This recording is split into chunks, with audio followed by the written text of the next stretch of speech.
সূরা হুদ। রহমান রহিম আল্লাহর নামে। আলিফ লাম র।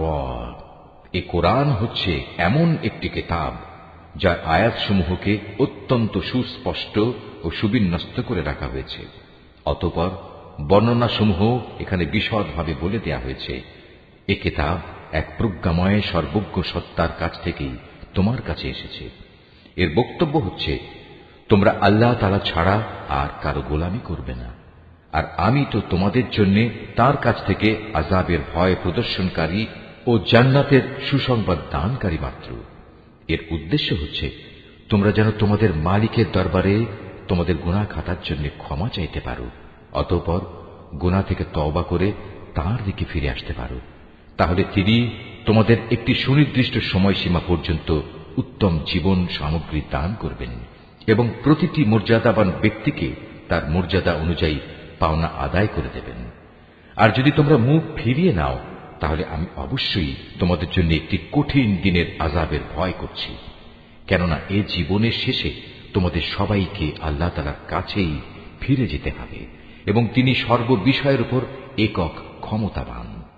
সাবধান, এ নির্বোধ লোকেরা মনের কথা দিয়ে কিন্তু নিজেদের অন্তরসমূহকে ঢেকে রাখে, যেন আল্লাহর কাছ থেকে তা লুকিয়ে রাখতে পারে।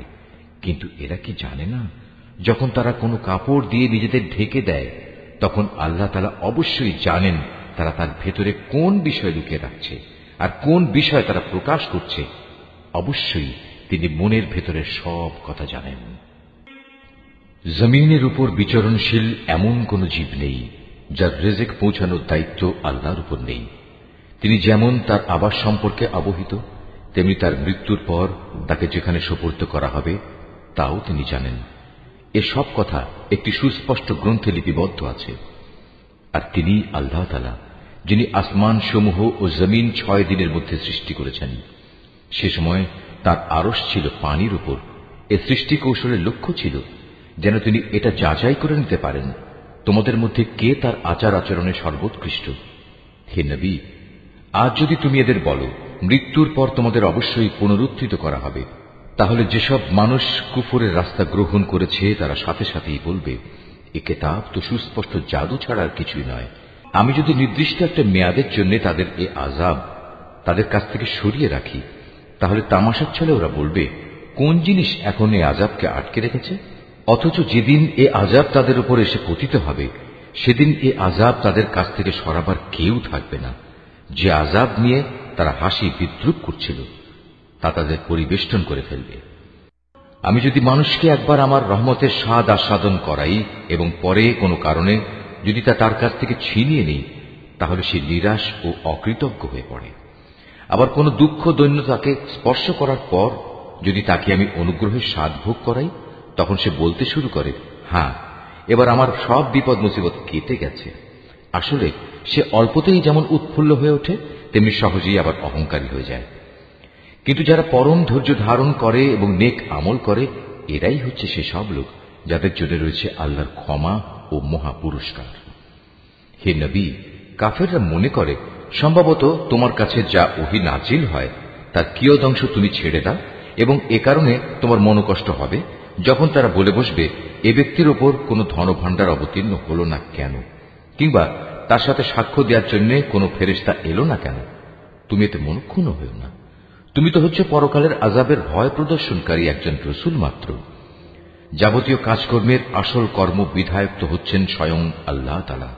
অথবা এরা কি একথা বলে মুহাম্মদ নামের ব্যক্তি কোরআন নিজে নিজে রচনা করে নিয়েছে? হে নবী, তুমি তাদের বলো, তোমরা যদি তাই মনে করো, তাহলে নিয়ে এসো এর অনুরূপ মাত্র 10টি স্বরচিত সূরা, এবং আল্লাহ তাআলা ছাড়া অন্য যাদের তোমরা সাহায্যের জন্য ডাকতে পারো তাদের ডেকে নাও, যদি তোমরা তোমাদের দাবিতে সত্যবাদী হও। আর যদি তারা তোমাদের কথায় সাড়া না দেয়, তাহলে জেনে রেখো এটা কিতাব আল্লাহর জ্ঞান ও কুদরত দ্বারাই নাজিল করা হয়েছে। তিনি ব্যতীত আর কোনো মাবুদ নেই। বলো, এখন কি তোমরা ইসলাম গ্রহণ করবে? যদি কোনো ব্যক্তি শুধু এ পার্থিব জীবন ও তার প্রাচুর্য ভোগ করতে চায়, তাহলে আমি তাদের সবাইকে তাদের কর্মের প্রতিফল এ দুনিয়ার মধ্যেই যথাযথ আদায় করে দিই, এবং সেখানে তাদের বৈষয়িক পাওনা কোনো অংশেই কম করা হবে না। আসলে এরাই হচ্ছে সেসব দুর্ভাগা লোক যাদের জন্য পরকালে জাহান্নামের আগুন ছাড়া আর কিছুই থাকবে না। দুনিয়ার জীবনে যেখানে যা কিছু তারা বানিয়েছে তা সব হবে বেকার, যা কিছু তারা দুনিয়ায় করে এসেছে তা সবই হবে নিরর্থক। অতঃপর যে ব্যক্তি তার মালিকের পক্ষ থেকে নাজিল করা একটি সুস্পষ্ট প্রমাণের উপর প্রতিষ্ঠিত রয়েছে এবং তা সে তেলাওয়াত করে, যার উপর স্বয়ং তার পক্ষ থেকে মুহাম্মদ সাক্ষী হয়ে রয়েছে, তদুপরি রয়েছে তার পূর্ববর্তী মুসার কিতাব, যা তাদের জন্য পথ প্রদর্শক ও রহমত, এরা এর উপর ঈমান আনে। মানব দলের মধ্যে যে অতঃপর একে অস্বীকার করবে তার প্রতিশ্রুত স্থান হচ্ছে জাহান্নামের আগুন। সুতরাং তুমি সে ব্যাপারে কোন রকম সন্দিগ্ধ হইও না। এ সত্য হচ্ছে তোমার মালিকের পক্ষ থেকে নাজিল করা, কিন্তু অধিকাংশ মানুষই ঈমান আনে না। আল্লাহ তাআলা সম্বন্ধে যে মিথ্যা রচনা করে তার চাইতে বড় জালেম আর কে হতে পারে? এ লোকদের যখন কিয়ামতের দিন তাদের মালিকের সামনে হাজির করা হবে এবং তাদের বিপক্ষীয় সাক্ষীরা যখন বলবে, হে আমাদের মালিক, এরাই হচ্ছে সে ব্যক্তি যারা তাদের মালিকের বিরুদ্ধে মিথ্যা কথা রচনা করেছিল। হ্যাঁ, আজ জালেমদের উপর আল্লাহ তাআলার অভিসম্পাত। সে জালেমদের উপর আল্লাহর লানত যারা অন্য মানুষকে আল্লাহর পথ থেকে বিরত রাখে এবং আল্লাহর পথে দোষ ত্রুটি খুঁজে বেড়ায়। সর্বোপরি যারা শেষ বিচারের দিনকে অস্বীকার করে। এরা এই জমিনের বুকেও আল্লাহ তাআলাকে কখনো ব্যর্থ করে দিতে পারেনি, না আল্লাহর মোকাবেলায় তাদের সেখানে কোনো অভিভাবক ছিল। এদের জন্য আযাব হবে দ্বিগুণ। এরা কখনো দিন ঈমানের কথা শুনতে সক্ষম হতো না, না এরা সত্য দিন নিজেরা দেখতে পেত।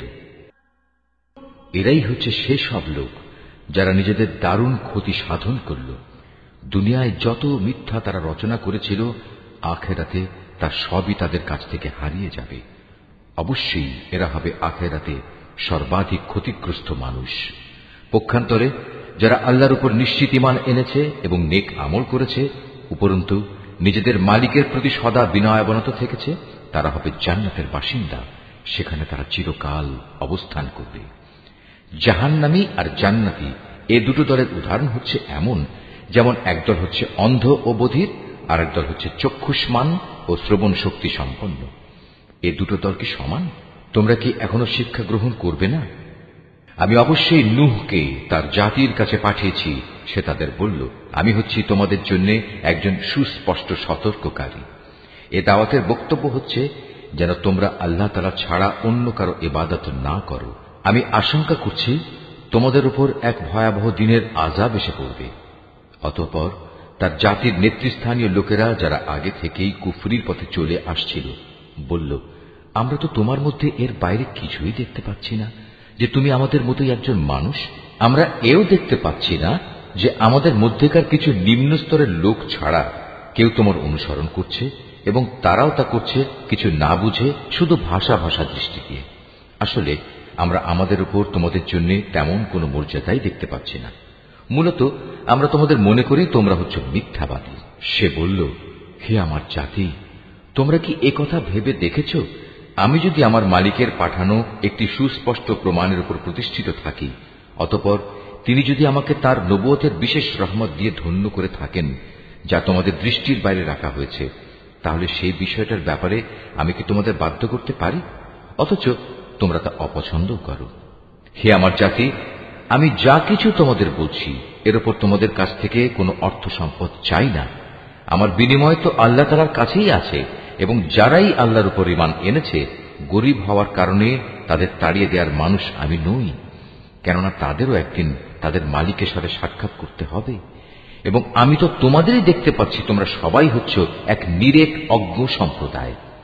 হে আমার জাতি, আমি যদি তোমাদের কথায় গরীবদের তাড়িয়ে দেই, তাহলে এজন্যে আল্লাহ তাআলার শাস্তি থেকে আমাকে কে বাঁচিয়ে দেবে? তোমরা কি অনুধাবন করতে পারছ না? আমি তো তোমাদের কখন এই কথা বলি না যে আমার কাছে আল্লাহর ধনভাণ্ডার আছে, না আমি গায়েবের কোনো খবর রাখি, না আমি একজন ফেরেশতা, না আমি সেসব লোকের ব্যাপারে যাদের তোমাদের দৃষ্টি হেয় করে দেখে। এটা বলতে পারি, আল্লাহ তাআলা কখনো তাদের কোনো কল্যাণ দান করবেন না। আল্লাহ তাআলা নিজেই তা ভালো জানেন। তাদের মনে যা কিছু লুকিয়ে আছে, আমি যদি এমন কিছু বলি, তাহলে সত্যি সত্যি আমি জালেমদের দলে শামিল হয়ে যাব। লোকেরা বলল, হে নূহ, এই বিষয়টা নিয়ে তুমি আমাদের সাথে বাক বিতণ্ডা করছো এবং বিতণ্ডা তুমি একটু অতি মাত্রাই করে ফেলেছ। তুমি যদি সত্যবাদী হও তাহলে সে আযাবের জিনিসটাই আমাদের জন্য নিয়ে এসো, যার ভয় তুমি আমাদের দেখাচ্ছ। সে বলল, তা তো আল্লাহ তাআলাই তোমাদের কাছে আনবেন যদি তিনি চান, আর তেমন কিছু হলে তোমরা কখনো তাকে ব্যর্থ করে দিতে পারবে না। আসলে তোমাদের জন্য আমার এই শুভ কামনা কোনো কাজেই আসবে না। আমি তোমাদের ভালো কামনা করলে তাও কার্যকর হবে না যদি আল্লাহ তাআলা তোমাদের গোমরা করে দিতে চান, কারণ তিনিই হচ্ছেন তোমাদের মালিক এবং তার কাছেই তোমাদের সবাইকে ফিরে যেতে হবে। হে নবী, এরা কি বলছে এই গ্রন্থটা সে ব্যক্তি নিজেই রচনা করে নিয়েছে? তুমি বলো, যদি আমি তা রচনা করে থাকি তাহলে এ অপরাধের দায়িত্ব আমার উপর। তবে এ মিথ্যা অভিযোগ আরোপ করে যে অপরাধ তোমরা করছো তা থেকে আমি সম্পূর্ণ মুক্ত। আর নূহের উপর ওহী পাঠানো হলো যে তোমার জাতির লোকদের মধ্যে থেকে যারা ঈমান এনেছে তারা ছাড়া আর কেউই নতুন করে ঈমান আনবে না। সুতরাং এরা যা কিছু করছে, হে নবী, তুমি তার জন্য দুঃখ করো না। তুমি আমারই তত্ত্বাবধানে আমারই ওহীর আদেশে একটি নৌকা বানাও এবং যারা জুলুম করেছে তাদের ব্যাপারে তুমি আমার কাছে কোনো আবেদন নিয়ে হাজির হয়ে না, নিশ্চয়ই তারা নিমজ্জিত হবে। পরিকল্পনা মোতাবেক সে নৌকা বানাতে শুরু করল। যখনই তার জাতির নেতৃস্থানীয় লোকেরা তার পাশ দিয়ে আসা যাওয়া করত, তখন নূহকে নৌকা বানাতে দেখে তাকে দিয়ে হাসাহাসি শুরু করে দিত। সে বলল, আজ তোমরা যদি আমাদের উপহাস করো তাহলে মনে রেখো, যেভাবে আজ তোমরা আমাদের উপর হাসছ একদিন আমরাও তোমাদের উপর হাসব। অচিরেই তোমরা জানতে পারবে কার উপর এমন আযাব আসবে যা তাকে দুনিয়াতে অপমানিত করবে এবং পরকালে কঠিন ও স্থায়ী আযাব কার জন্য নির্দিষ্ট। অবশেষে তাদের কাছে আযাব সম্পর্কিত আমার আদেশ এসে পৌঁছল এবং চুলো থেকে একদিন পানি উথলে উঠল। আমি নূহকে বললাম, সম্ভাব্য প্রত্যেক জীবের পুরুষ স্ত্রীর এক এক জোড়া এতে উঠিয়ে নাও, সাথে তোমার পরিবার পরিজনদেরও ওঠাও, তাদের বাদ দিয়ে যাদের ব্যাপারে আগেই সিদ্ধান্ত ঘোষিত হয়েছে, এবং তাদেরও নৌকায় উঠিয়ে নাও যারা ঈমান এনেছে। মূলত তার সাথে আল্লাহর উপর খুব কম সংখ্যক মানুষ ঈমান এনেছিল। সে তার সাথীদের বলল, তোমরা এতে উঠে পড়ো, আল্লাহর নামে এর গতি ও স্থিতি নির্ধারিত হবে। নিশ্চয়ই আমার মালিক ক্ষমাশীল ও পরম দয়ালু। অতঃপর সে নৌকা পাহাড় সম বড় বড় ঢেউয়ের মধ্যে তাদের বয়ে নিয়ে চলতে থাকল। নূহ তার ছেলেকে নৌকায় আরোহণ করার জন্য ডাকল। সে আগে থেকেই দূরবর্তী এক জায়গায় দাঁড়িয়েছিল। হে আমার ছেলে, আমাদের সাথে নৌকায় ওঠো, আজ এমনই একটি কঠিন দিনে তুমি কাফেরদের সাথী হইও না। সে বলল, পানি বেশি দেখলে আমি কোনো পাহাড়ে গিয়ে আশ্রয় নেব এবং তা আমাকে পানি থেকে বাঁচিয়ে দেবে। নূহ বলল, কিন্তু আজ তো কেউই আল্লাহর গজবের হুকুম থেকে কাউকে বাঁচাতে পারবে না, তবে যার উপর আল্লাহ তাআলা দয়া করবেন সেই শুধু আজ রক্ষা পাবে। পিতা পুত্র যখন কথা বলছিল তখন হঠাৎ করে একটা বিশাল ঢেউ তাদের উভয়কে বিচ্ছিন্ন করে দিল। মুহূর্তের মধ্যেই সে নিমজ্জিত লোকদের অন্তর্ভুক্ত হয়ে গেল। অতঃপর বলা হলো, হে জমিন, তুমি এবার তোমার পানি গিলে নাও। হে আসমান, তুমিও পানি বর্ষণ থেকে ক্ষান্ত হও। অতএব পানির প্রচণ্ডতা প্রশমিত হল এবং আল্লাহর কাজও সম্পন্ন হল। নূহের নৌকা গিয়ে স্থির হল জুদি পাহাড়ের উপর। আল্লাহর ঘোষণা ধ্বনিত হল, জালেম সম্প্রদায়ের লোকেরা নিঃশেষিত হয়ে বহু দূরে চলে গেছে। নূহ তার ছেলেকে ডুবতে দেখে তার মালিককে ডেকে বলল, হে আমার মালিক, আমার ছেলে তো আমারই পরিবারের এক সদস্য। আমার আপনজনদের ব্যাপারে তোমার ওয়াদা অবশ্যই সত্য, আর তুমিই হচ্ছ সর্বোচ্চ বিচারক। আল্লাহ বললেন, হে নূহ, সে তোমার পরিবারের অন্তর্ভুক্ত নয়, সে তো হলো এক অসৎ কর্মপরায়ণ ব্যক্তি। অতএব তোমার যে বিষয়ের জ্ঞান নেই সে বিষয়ে আমার কাছে তুমি কিছু চেও না। আমি তোমাকে উপদেশ দিচ্ছি, নিজেকে কোনো অবস্থায় জাহেলদের দলে সামিল করো না। সে বলল, হে আমার মালিক, যে বিষয় সম্পর্কে আমার কোনো জ্ঞান নেই সে ব্যাপারে কিছু চাওয়া থেকে আমি তোমার কাছে পানা চাই। তুমি যদি আমাকে মাফ না করো এবং আমার ওপর দয়া না করো তাহলে আমি ক্ষতিগ্রস্তদের অন্তর্ভুক্ত হয়ে যাব। তাকে বলা হলো, হে নূহ, বন্যার পানি নেমে গেছে, এবার তুমি নৌকা থেকে নেমে পড়ো। তোমার উপর, তোমার সাথে যারা আছে তাদের উপর আমার দেয়া সালাম ও বরকতের সাথে। অপর সম্প্রদায় সমূহকে আমি আবার তাদের জীবনের যাবতীয় উপকরণ প্রদান করব, তবে নাফরমানির জন্য আমার কাছ থেকে মর্মান্তিক শাস্তিও তাদের ভোগ করতে হবে। হে নবী, এগুলো হচ্ছে অদৃশ্য জগতের খবর, যা আমি তোমাকে ওহির মাধ্যমে জানিয়ে দিচ্ছি। এর আগে না তুমি এগুলো জানতে, না তোমার জাতি এগুলো জানত।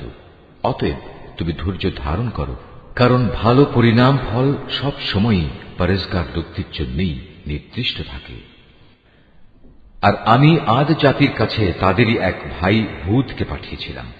সে তাদের বলল, হে আমার জাতি, তোমরা ইবাদত করো একমাত্র আল্লাহ তাআলার, তিনি ছাড়া তোমাদের আর কোনো মাবুদ নেই। তোমরা তো কতিপয় মিথ্যা রচনাকারী ছাড়া আর কিছুই নাও। হে আমার জাতি, আল্লাহর দিকে ডেকে এর জন্য আমি তোমাদের কাছে কোনো পারিশ্রমিক দাবি করছি না। আমার যাবতীয় পাওনা তো আল্লাহ তাআলার কাছেই, যিনি আমাকে পয়দা করেছেন। তোমরা কি বুঝতে পারছো না?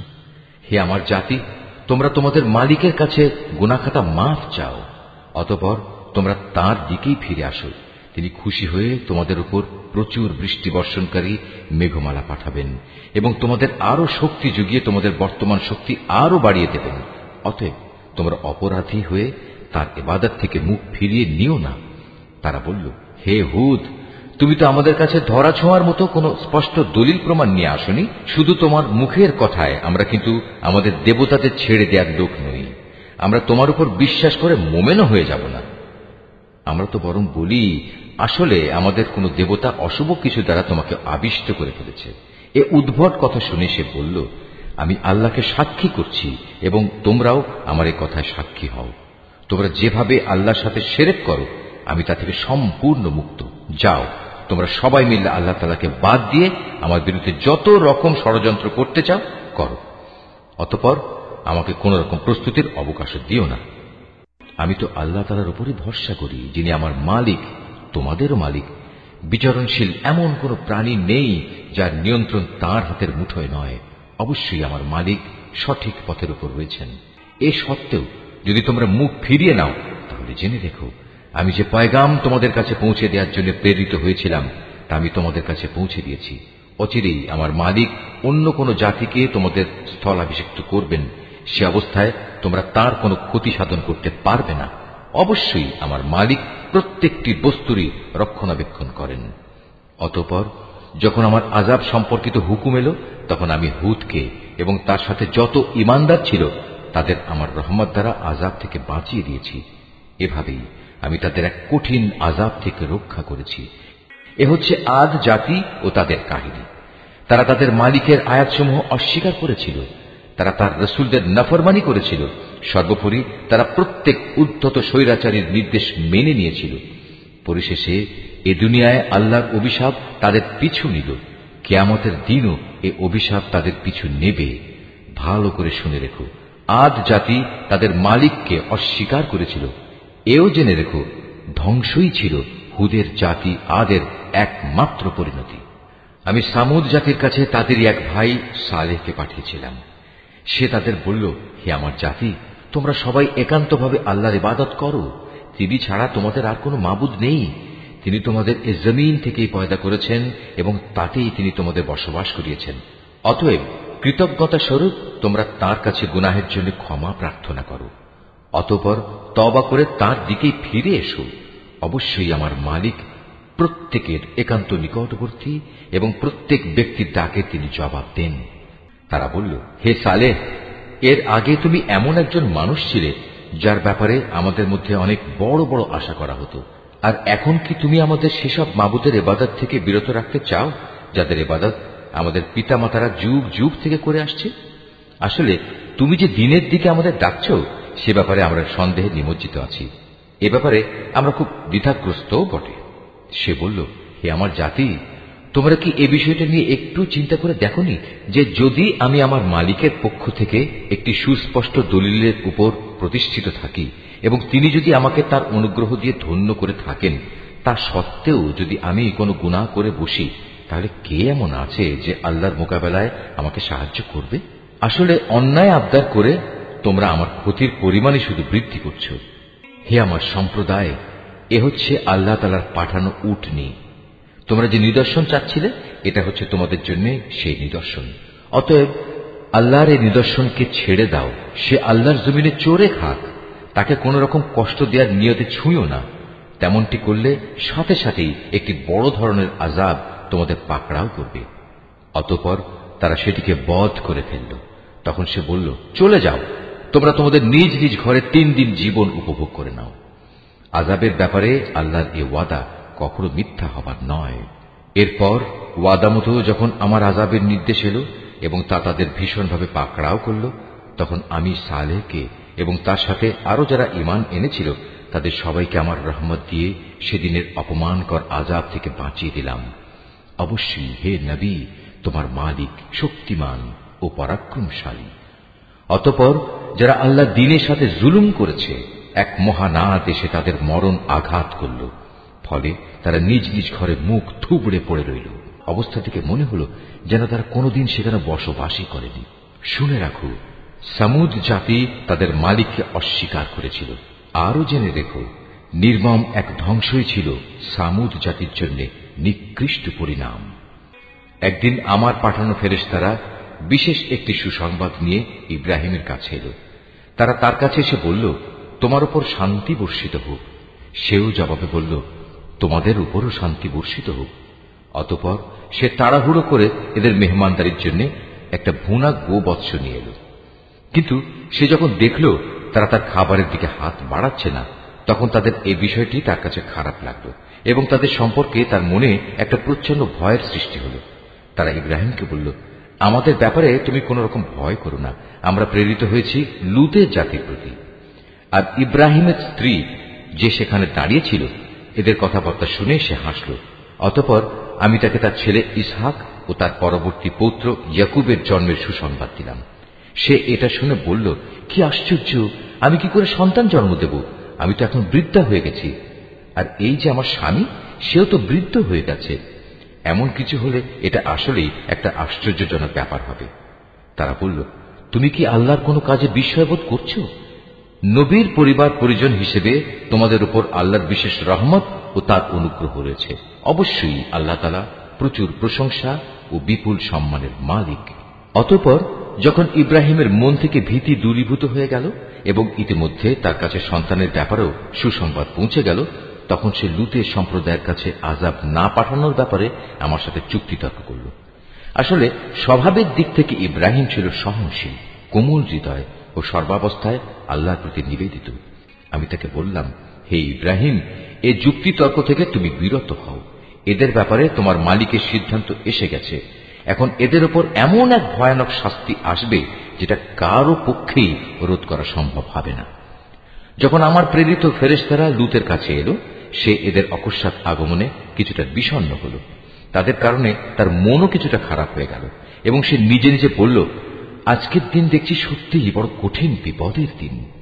এই অপরিচিত লোকদের দেখে তার জাতির লোকেরা তার কাছে দৌড়ে আসতে লাগলো, আর তারা তো আগে থেকেই কুকর্মে লিপ্ত ছিল। তাদের কুমতলব বুঝতে পেরে সে বলল, হে আমার সম্প্রদায়, এরা হচ্ছে আমার জাতির মেয়ে। বিয়ে ও দৈহিক সম্পর্কের জন্য এরাই হচ্ছে তোমাদের জন্য বেশি পবিত্র। সুতরাং তোমরা আল্লাহ তাআলাকে ভয় করো এবং আমার এ মেহমানদের ব্যাপারে আমাকে তোমরা অপমানিত করো না। তোমাদের মধ্যে এই কথাগুলো শোনার মতো একজন ভালো মানুষও কি অবশিষ্ট নেই? তারা বলল, তুমি ভালো করে এই কথাটা জানো, তোমার জাতির মেয়েদের আমাদের কোনোই প্রয়োজন নেই। তুমি জানো আমরা সত্যিকার অর্থে কি চাই। সে এদের অশালীন কথাবার্তা শুনে বলল, কত ভালো হতো যদি আজ তোমাদের উপর আমার কোনো ক্ষমতা চলত, কিংবা যদি তোমাদের মোকাবেলায় আমি কোনো একটি শক্তিশালী স্তম্ভের আশ্রয় গ্রহণ করতে পারতাম। অবস্থা দেখে তারা বলল, হে লূত, তুমি ভেবো না, আমরা তো হচ্ছি তোমার মালিকের পাঠানো ফেরেশতা। আমাদের কথা দূরে থাক, এরা তো তোমার কাছেও পৌঁছতে পারবে না। তুমি বরং এক কাজ করো, রাতের কোনো এক প্রহরে তোমার পরিবার পরিজন সহ ঘর থেকে বেরিয়ে পড়ো। তবে তোমাদের কোনো ব্যক্তি যেন যাবার সময় পেছনে ফিরে না তাকায়, কিন্তু তোমার স্ত্রী ব্যতীত। কেননা যা কিছু আযাবের তাণ্ডব তাদের উপর ঘটবে তা তার উপরও ঘটবে। তাদের উপর আযাব আসার ক্ষণ নির্ধারিত হয়েছে সকালবেলা। সকাল হতে আর কতই বা দেরি। অতঃপর যখন সত্যি আমার আযাবের নির্ধারিত হুকুম এলো, তখন আমি সেই জনপদগুলো উল্টিয়ে দিলাম এবং তাদের উপর ক্রমাগত পাকা মাটির পাথর নিক্ষেপ করতে শুরু করলাম, যা অপরাধী ব্যক্তিদের নামধাম সহ তোমার মালিকের কাছে চিহ্নিত ছিল। আর গজবের এ স্থান তো এ জালেমদের কাছ থেকে দূরেও নয়। আমি মাদিয়ানের কাছে তাদেরই এক ভাই শোয়েবকে পাঠিয়েছিলাম। সে তাদের বলেছিল, হে আমার জাতি, তোমরা আল্লাহর ইবাদত করো, তিনি ছাড়া তোমাদের আর কোনো মাবুদ নেই। আর সে মাবুদেরই নির্দেশ হচ্ছে তোমরা মাপে ও ওজনে কখনো কম করো না। আমি তো তোমাদের অর্থনৈতিকভাবে খুব ভালো অবস্থায় দেখতে পাচ্ছি। এ সত্ত্বেও এমনটি করলে আমি কিন্তু তোমাদের জন্য এক সর্বগ্রাসী দিনের আযাবের আশঙ্কা করছি। হে আমার জাতি, তোমরা মাপ ও ওজনের কাজ ইনসাফের সাথে আঞ্জাম দেবে। লোকদের তাদের জিনিসপত্রে কম দিয়ে তাদের ক্ষতি করো না। মাপে তারতম্য করে জমিনে বিশৃঙ্খলা সৃষ্টি করো না। যদি তোমরা সঠিক অর্থে আল্লাহর উপর ঈমান এনে থাকো, তাহলে জেনে রেখো আল্লাহ তাআলা প্রদত্ত যে সম্পদ তোমাদের কাছে অবশিষ্ট থাকবে তাই তোমাদের জন্য উত্তম।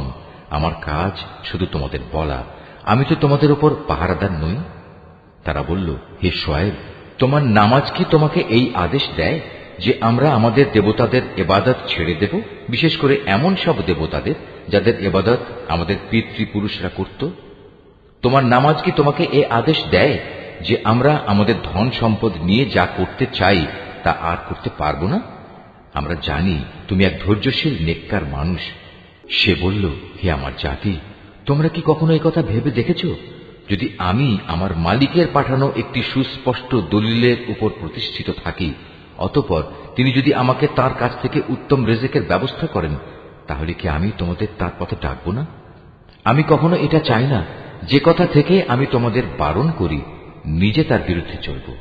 আসলে আমি তো এর বাইরে আর কিছুই চাই না, যে যদ্দূর আমার পক্ষে সম্ভব আমি তোমাদের সংশোধন করে যাব।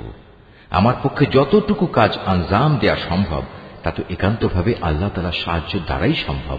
আমি তো সম্পূর্ণত তাঁর উপরই নির্ভর করি এবং সব ব্যাপারে আমি তাঁরই দিকে ধাবিত হই। হে আমার জাতি, আমার বিরুদ্ধে তোমাদের জেদ এবং শত্রুতা যেন তোমাদের জন্য এমন এক আযাবজনিত বিষয়ের কারণ না হয়ে দাঁড়ায় যে তোমাদের উপরও সে ধরনের কিছু আপতিত হবে, যেমনটি নূহ কিংবা হুদ অথবা সালেহ জাতির উপর আপতিত হয়েছিল। আর লুতের সম্প্রদায়ের পাথর বর্ষণের সে স্থানটি তো তোমাদের থেকে খুব বেশি দূরেও নয়। তোমরা তোমাদের মালিকের কাছে নিজেদের গুনার জন্য ক্ষমা প্রার্থনা করো, অতঃপর তওবা করে তাঁর দিকেই ফিরে এসো। অবশ্যই আমার মালিক পরম দয়ালু ও স্নেহময়। তারা বলল, হে শুআয়ব, তুমি যে ভালো ভালো কথাবার্তা বলো তার অধিকাংশ কথাই আমাদের ঠিকমতো বুঝে আসে না। আসল কথা হচ্ছে, আমরা তোমাকে দেখতে পাচ্ছি তুমি আমাদের মাঝে খুবই দুর্বল। আমাদের মাঝে তোমার আপন গোত্রের লোক না থাকলে আমরা অবশ্যই তোমাকে পাথর নিক্ষেপ করে হত্যা করতাম। তাছাড়া তুমি তো আমাদের উপর খুব শক্তিশালীও নও যে অতঃপর আমাদের কাছ থেকে প্রতিশোধ নিতে পারবে। সে বলল, হে আমার জাতি, তোমাদের কাছে আমার গোত্রীয় ভাই বন্ধু কি আল্লাহ তাআলার চাইতে বেশি শক্তিশালী যে তোমরা ওদের দোহাই দিচ্ছ? আল্লাহ তাআলাকে কি তোমরা তোমাদের পেছনে ফেলে রাখলে? জেনে রেখো, তোমরা এখন যা কিছু করছো আমার মালিকের জ্ঞানের পরিধি দ্বারা তা পরিবেষ্টিত হয়ে আছে। হে আমার সম্প্রদায়, তোমরা তোমাদের জায়গায় যা কিছু করতে চাও করে যাও, আমিও আমার জায়গায় যা করার করে যাব। অচিরেই তোমরা একথা জানতে পারবে কার উপর এমন আযাব আসবে যা তাকে অপমানিত করে ছাড়বে, আর কে মিথ্যাবাদী তাও তখন জানা যাবে। অতএব তোমরা সেদিনের প্রতীক্ষা করো, আমিও তোমাদের সাথে প্রতীক্ষা করব। পরিশেষে যখন আমার আযাবের সিদ্ধান্ত এলো, তখন আমি শুআয়বকে এবং তার সাথে যে কয়জন মানুষ ঈমান এনেছিল তাদের সবাইকে আমার নিজস্ব রহমত দ্বারা প্রলয়ঙ্কারী আযাব থেকে বাঁচিয়ে দিলাম। অতঃপর যারা আল্লাহর সাথে জুলুম করেছে সেদিন তাদের উপর মহানাদ আঘাত করল, ফলে মুহূর্তের মাঝেই তারা নিজেদের ঘরে এদিক সেদিকে উপুর হয়ে পড়ে রইল। অবস্থা এমন হল যেন সে জনপদে কখনো তারা কোনো প্রাচুর্যই অর্জন করেনি। শুনে রেখো, এ ধ্বংসই ছিল মাদিয়ানের চূড়ান্ত পরিণাম, ঠিক যেমন ধ্বংসকর পরিণাম হয়েছিল তার পূর্ববর্তী সম্প্রদায় সামুদের। আমি মূসাকে তার জাতির কাছে আমার নিদর্শন সমূহ ও নবুয়তের সুস্পষ্ট দলিল সহ পাঠিয়েছিলাম। তাকে আমি পাঠিয়েছিলাম ফেরাউন ও তার পারিষদবর্গের কাছে, কিন্তু তারা সর্বদা ফেরাউনের কথাই মেনে চলত। অথচ ফেরাউনের কোনো কাজ ও কথাই সঠিক ছিল না। কিয়ামতের দিন সে তার দণ্ডপ্রাপ্ত জাতির আগে আগে থাকবে, অতঃপর সে তাদের জাহান্নামের আগুন পর্যন্ত নেতৃত্ব দিয়ে নিয়ে যাবে। কত নিকৃষ্ট সে জায়গা যেখানে তাদের নেতৃত্ব দিয়ে নিয়ে যাবে। এ দুনিয়াতে আল্লাহর অভিশাপ তাদের পেছনে ধাবিত করা হলো, আবার কিয়ামতের দিনও তারা কঠিন আযাবে নিমজ্জিত হবে। কত নিকৃষ্ট এ পুরস্কার যা তাদের সেদিন দেয়া হবে। হে নবী, এ হচ্ছে ধ্বংসপ্রাপ্ত কতিপয় জনপদের কাহিনী, যা আমি তোমার কাছে বর্ণনা করছি। এদের ধ্বংসাবশেষের কিছু তো এখানে সেখানে এখনো বিদ্যমান রয়েছে, অনেক কিছু আবার কালের গর্ভে বিলীন হয়ে গেছে।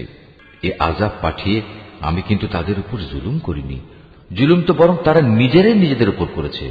যখন সত্যি সত্যি তোমার মালিকের আযাব তাদের উপর নাজিল হয়েছে, তখন তাদের সেসব দেবতা তাদের কোনো কাজেই আসেনি, যাদের তারা আল্লাহর বদলে ডাকত, বরং তারা তাদের ধ্বংস ছাড়া অন্য কিছুই বৃদ্ধি করতে পারেনি।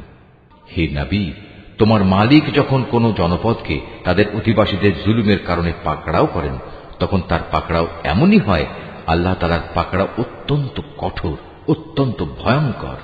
এই কাহিনীগুলোর মাঝে তার জন্য সত্য জানার প্রচুর নিদর্শন মজুদ রয়েছে। যে ব্যক্তি পরকালের আযাবকে ভয় করে, সেদিন হবে সমস্ত মানুষদের একত্রিত করার দিন, উপরন্তু সেটা সবাইকে উপস্থিত করার দিনও বটে। আমি সেদিনটি একটি সুনির্দিষ্ট সময়ের জন্য মুলতবি করে রেখে দিয়েছি।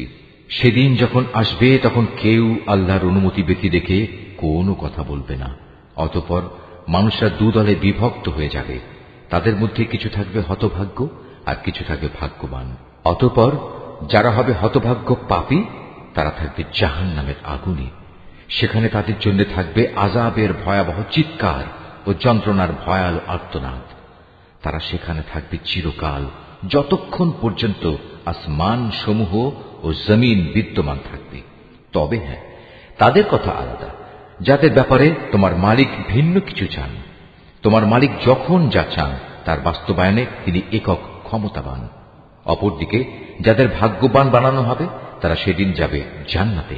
সেখানে তারা চিরদিন থাকবে, যতদিন পর্যন্ত আসমান সমূহ ও জমিন বিদ্যমান থাকবে। তবে তার কথা আলাদা, যা তোমার মালিক ইচ্ছা করেন। আর এ জান্নাত হবে এক নিরবচ্ছিন্ন পুরস্কার, যা কোনো দিনই শেষ হবে না। সুতরাং হে নবী, যে ব্যক্তি আল্লাহ তাআলা ছাড়া এসব কিছুর গোলামি করে, তাদের শাস্তির ব্যাপারে তুমি কখনো সন্দিগ্ধ হও না। আসলে ওদের পিতৃপুরুষরা আগে যাদের বন্দেগী করত, এরাও তাদেরই বন্দেগী করে। আমি এদের এ জঘন্য অপরাধের পাওনা পুরোপুরি আদায় করে দেব, বিন্দু মাত্র কম করা হবে না।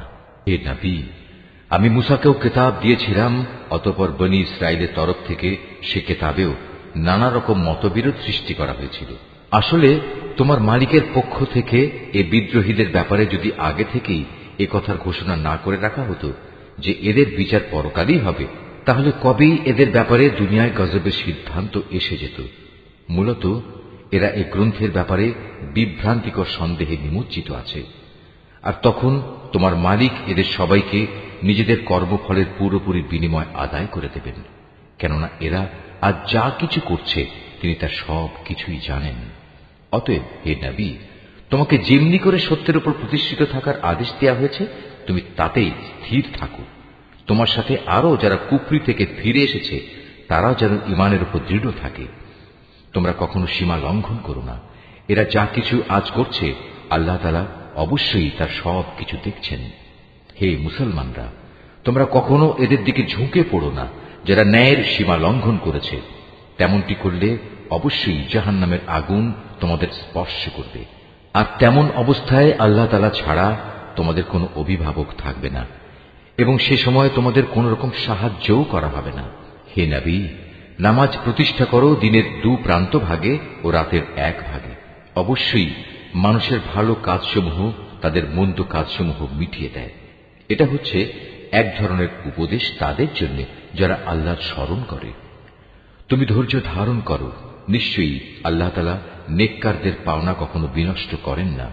অতঃপর এমনটি কেন হয়নি যে যেসব উম্মতের লোকেরা তোমাদের আগে অতিবাহিত হয়ে গেছে, তাদের মধ্যে অবশিষ্ট যারা রয়ে গেছে, তারা মানুষকে জমিনে বিপর্যয় সৃষ্টি করা থেকে নিষেধ করত। এদের সংখ্যা ছিল নিতান্ত কম। আমি যাদের আগের আযাব থেকে বাঁচিয়ে রেখেছিলাম। আর জালেমরা তো যে বৈষয়িক প্রাচুর্য ছিল তার পেছনেই পড়ে থেকেছে, তারা ছিল আসলেই অপরাধী।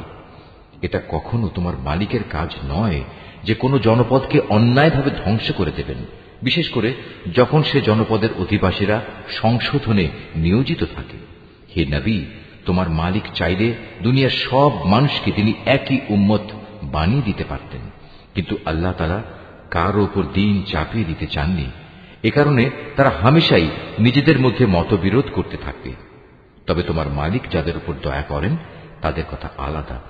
তাদের তো এজন্যই আল্লাহ তাআলা সৃষ্টি করেছেন যে তারা সত্য দ্বীনের উপর প্রতিষ্ঠিত থাকবে, আর তা যখন লঙ্ঘিত হবে তখন তাদের ব্যাপারে তোমার মালিকের ওয়াদাই সত্য হবে। আর সে ওয়াদা হচ্ছে, অবশ্যই আমি জাহান্নামকে জিন ও মানুষ দিয়ে পূর্ণ করব। হে নবী, আগের নবীদের কাহিনীগুলো আমি তোমাকে শোনাচ্ছি। তার উদ্দেশ্য হচ্ছে, আসলে আমি এর দ্বারা তোমার মনকে দৃঢ়তা দান করতে চাই। এর মাঝে যে শিক্ষা তা এখন তোমার কাছে এসে গেছে। তাছাড়া ঈমানদারদের জন্য কিছু শিক্ষণীয় উপদেশ ও সাবধান বাণী এখানে দেয়া রয়েছে। এত কিছু সত্ত্বেও যারা ঈমান আনে না তাদের বলো, তোমরা তোমাদের জায়গায় যা কুফরি কাজ করার করে যাও, আর আমরাও আমাদের কাজ করে যাব। আর তোমরা তোমাদের জাহান্নামের অপেক্ষা করো, আমরাও আমাদের জান্নাতের অপেক্ষা করছি। আসমান সমূহ ও জমিনের যাবতীয় গোপন রহস্য আল্লাহ তাআলার জন্যই নিবেদিত, এবং এর সব কয়টি বিষয় তাঁর দিকেই ধাবিত হবে। অতএব হে নবী, তুমি তাঁরই ইবাদত করো এবং বিপদে আপদে একান্তভাবে তাঁর উপরই ভরসা করো। হে মানুষ, তোমরা আজ যা কিছু করছো সে সম্পর্কে তোমার মালিক কিন্তু মোটেই বেখবর নন।